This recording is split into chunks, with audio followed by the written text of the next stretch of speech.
يا باحثا عن هدى النور في قصص الأنبياء. کیا ہوگا اگر ایک پوری قوم سچ کو جانتے ہوئے بھی اسے ٹھکرا دے؟ کیا ہوگا جب انسان فطرت کے اصولوں کو چیلنج کرے اور برائی پر فخر کرے؟ ہمیں کوئی نہیں روک سکتا، یہی ہمارا طریقہ ہے۔ کیا ہوگا جب ایک نبی اپنی قوم کو بار بار سمجھائے اور کوئی سننے والا نہ ہو؟ پھر آتا ہے وہ لمحہ جب زمین بھی گواہی دیتی ہے اور آسمان بھی فیصلہ کرتا ہے۔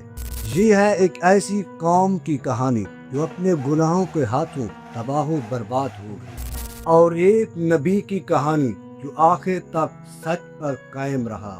یہ ہے حضرت لوط علیہ السلام کی داستان، جو صرف ایک قصہ نہیں بلکہ ہمارے لیے وارننگ ہے۔ مکمل واقعہ جاننے کے لیے ویڈیو کو آخر تک لازمی دیکھیں۔ يا باحثا عن هدى النور في قصص الأنبياء.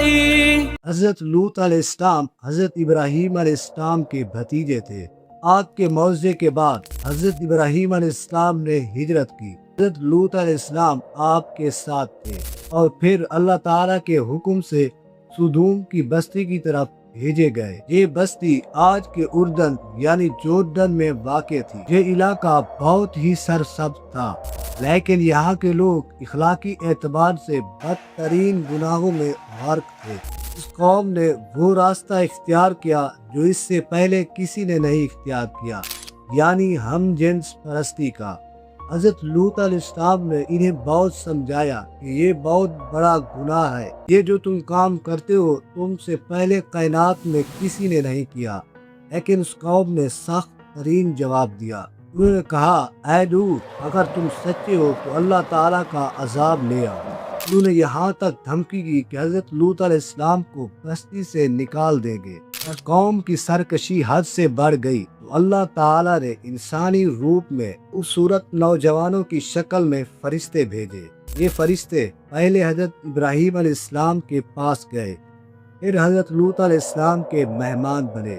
جب قوم کے بدبخت لوگوں نے ان خوبصورت مہمانوں کے بارے میں سنا، حضرت لوط علیہ السلام کے گھر پر ٹوٹ پڑے۔ انہوں نے حضرت لوط علیہ السلام کے گھر کا محاصرہ کر لیا اور ڈیمانڈ کی کہ وہ ان مہمانوں کو ان کے حوالے کر دے۔ حضرت لوط علیہ السلام بہت پریشان ہوئے۔ تب فرشتوں نے انکشاف کیا، اے لوط، ہم تمہارے رب کے بھیجے ہوئے فرشتے ہیں، یہ لوگ آپ تک نہیں پہنچ سکتے۔ فرشتوں نے حکم دیا کہ رات کے آخری پہر اپنی فیملی اور اپنے ماننے والوں کو لے کر اس بستی سے چلے جانا۔ صبح ہوتے ہی اللہ تعالیٰ کا عذاب نازل ہوا۔ حضرت جبرائیل علیہ السلام نے اپنے پروں سے بستی کی جڑیں اکھیڑ دی، انہیں آسمان کی بلندی تک لے گئے، یہاں تک کہ آسمان والوں کو بستی کے کتوں کی بھونکنے کی آواز سنائی دینے لگی۔ پھر انہیں الٹا کر زمین پر پٹک دیا گیا، پھر ان پر پتھروں کی بارش برسی۔ ہر پتھر پر ہر کسی کا نام لکھا ہوا تھا۔ حضرت لوط علیہ السلام کی اہلیہ جو دل سے ان گناہگاروں کے ساتھ تھی، اس نے پیچھے مڑ کر دیکھا اور ایک پتھر اسے بھی لگا۔ جہاں یہ بستی تھی آج وہاں بحر مردار یعنی ڈیڈ سیاہ موجود ہے۔ اس کا پانی اتنا کڑوا اور نمکین ہے کہ کوئی مچھلی یا پودا وہاں زندہ نہیں رہ سکتا۔